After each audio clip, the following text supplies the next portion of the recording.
Welcome to Thriving Tribesmen podcast. My name is Curry, your host, and I'm excited to be making this episode. Today, we're going to be talking about being playful within the relationship. I realized that I've spoken a lot about being playful and not really given some sort of context and detail on how to do it, because some guys, or some of you guys, and like I did at some point, we'd been in a sexless relationship for quite a long time, a period of time, and there was this underlying tension within the relationship. And then how do you move from that sort of level of tension within that relationship and then move it to being playful? And that could be quite difficult because this person already sort of resents some of the things that you already do, the actions and everything that you do. It makes her feel very annoyed.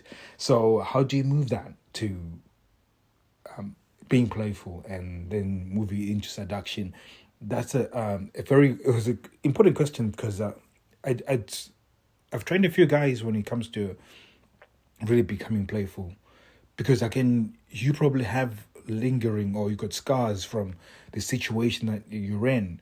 So it's really hard to move from feeling really down on yourself and feeling sometimes feeling very hopeless about the relationship, to moving to a place where you're being playful and you're eventually into a seduction mode. Yesterday I was talking about interest and then desire, that she's got those stages that she has to go through. And when she's within interest, this is where you're being playful, where you are doing things that will generally be fun and create a good vibe with inside her. And I hate saying those words because it just sounds a little bit woo woo, but if you give me an opportunity, it's almost like, in order for you to enjoy a comedy set, for instance, that the comedian has to put you in a very good vibe. If they come in and they're feeling nervous and they feel like the jokes might not land, they might not be funny, you will feel that, like I've said before, feelings transmit. So if they transmit that to you, you're not going to find any of the jokes funny. And this is very important, especially in the interest phase. So really, if you're going to be playful, it has to be, the most important thing, it has to be for your own amusement, not for the amusement of the other person. Because if you come with the feeling of feeling rejected, feeling like she doesn't love you, she doesn't find you sexy, and then you try and be playful from that point of view, it's not going to land. It's going to be very difficult. It's going to look awkward, and you're going to feel awkward, and you're going to feel bad about doing it. Whereas if you make yourself feel excited and happy and comedic, for lack of a better term, then you've got more chances of actually making an impact. And there's certain things that I would teach you in order to actually start having that kind of mindset. And like I said, if you want to learn how to do that, you can join us on the case study group. There's a few spots left, and we'll be able to show you how to actually start getting into that mindset where you are feeling funny and you are getting that sort of vibe that you can get her to get into that frame of mind. Because it's really important to really know that if you can get her interest and you can be playful. And again, yesterday I talked about that, when you within interest and you drop your sexual intent, you're allowing it to feel good about your interactions, feel good about the relationship.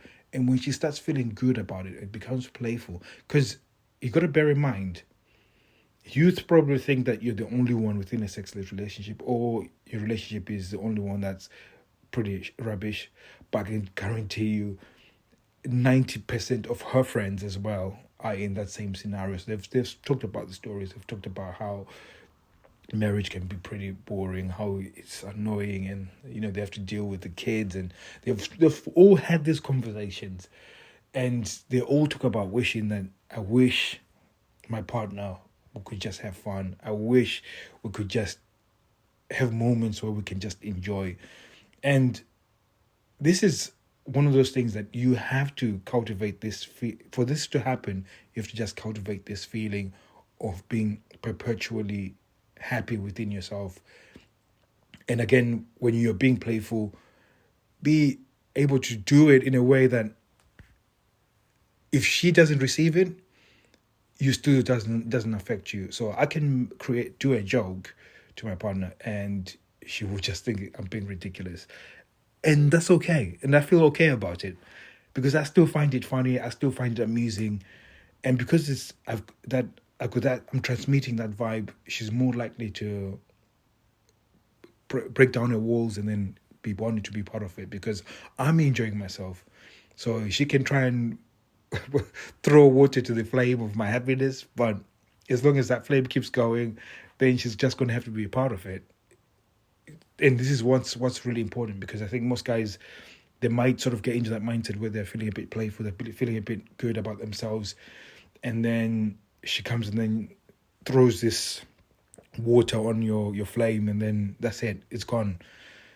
And this is why I talk about having the ability not to self-destruct at any sort of form of rejection, because this is one issue that I had for many years, that anytime I get any sort of rejection, any sort of negativeness from her, I would self-destruct, and then I would get really angry, and I'll deal with it in such a horrible way that when it lingers, it just lingers into the next issue, and then lingers into the next issue, and then it's got this real snowball effect.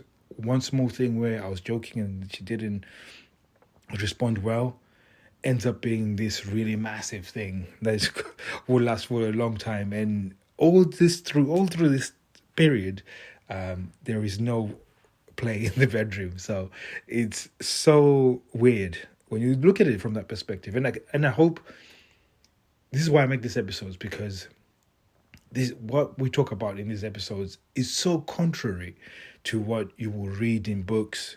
And believe me, I've read a lot of books that talk about people in sexless relationships.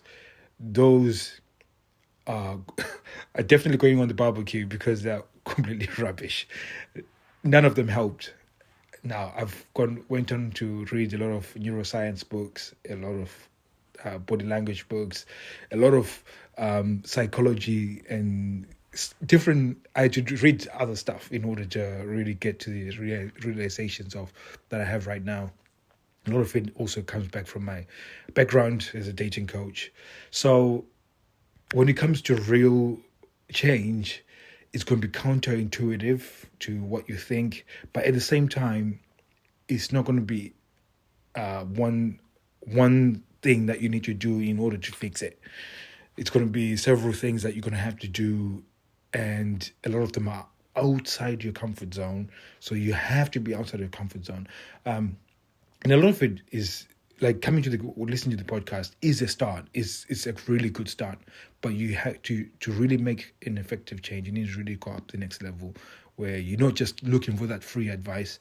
I'm not trying to get you to come and pay. So don't feel like I'm trying to pressure you to come and pay. But at some point, you are going to have to pay to fix it. And when I say pay, it doesn't have to be money-wise.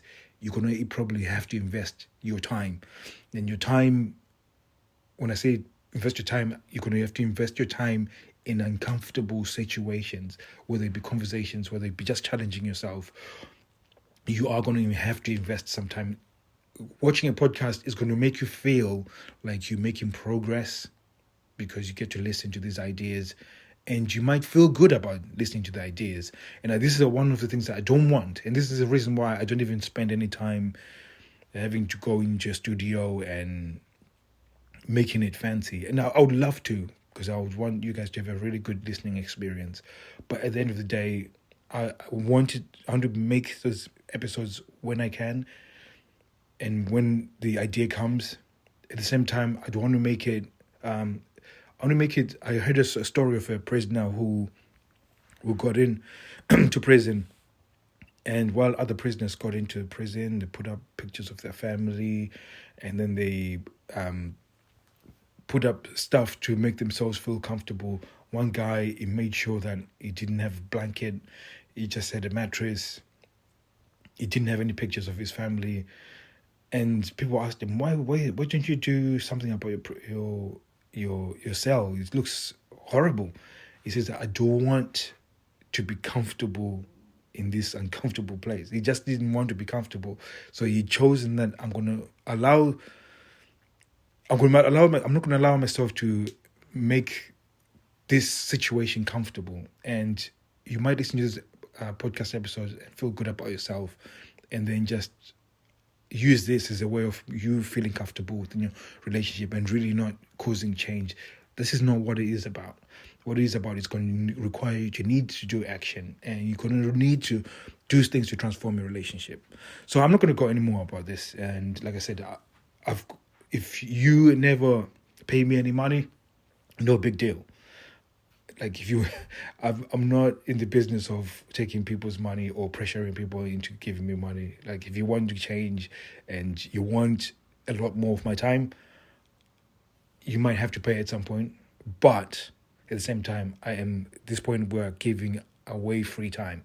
So, and this free time is not going to come every single time. So, like I said, go to Instagram, Thriving Tribesmen, and then type in a DM case study, then you'll be part of our case study. And if you can join our case study, like I said, you'll have my time for free, and I will give you at least 2 sessions a week, and we'll be dealing with the issue, dealing with your situation. By the same time, we'll be working on you so you can actually start understanding better how to deal with this situation, have a strategy on how to tackle different parts of your relationship, and you also get insights of what's really going on. Because if from my experience with being, I don't know how it's going to sound, with so many ladies in my life, it's given me insight on some of the psychology that they have and how to sort of, where are they coming from when they say certain things, and how. So it's going to be, if anything, it's going to give you an idea of what's really going on in a relationship. If you are in marriage counseling or in some sort of relationship counseling, you probably understand that it's probably not the best scenario, because they don't even give you an idea of how the other person thinks. They just sort of try and give you tools on how to communicate it. And those tools are pretty rubbish. I think the irony about it is that I was watching a documentary of this marriage counselor who ended up murdering their partner. And you think, this guy is supposed to be able to know how to deal with relationships, but he's gone on and killed their partner. In fact, I would love to know if there's a stat of how many marriage counselors have ended up in divorce, because that would be an interesting stat. And I think there's a high amount, because when it comes to actual relationships and how relationships work, it's really opposite to what conventional stuff that they put out there. So I'm going to knock it on the head here. Thank you very much for listening. Like I said, if you want to go and join the case study, go to Instagram at the Thriving Tribesmen. You've got an opportunity here to get this when it's still free. When it's time to pay, you're not going to, it's going to be, you're going to want to kick yourself for not doing it, because we can guarantee you it's not going to be cheap, because obviously divorce is not cheap. So we're not going to match divorce prices, but I would be probably charging 10% of what you would pay in a divorce. So, and again, that's not cheap. So you've got this opportunity, and you better take it on. Like I said, don't use these podcasts as a way of feeling good and feeling momentum. This is not momentum. This is to give you an idea that there is more information out there that you can act upon, and I want you to do that. So, and I'm doing this because I'm doing it out of a place of love, and this is the reason why I'm being this a bit more aggressive big brother. And I'm sorry if that's upsetting you, but if it is upsetting you, it means that you know that I'm right, and you need to be doing something about this. There's no need for you to be just listening, and I don't want you to just listen. I want you to be a guy of action and be that guy who's going to do something different in your relationship. So thank you very much for listening. I'll be speaking to you soon. Take care.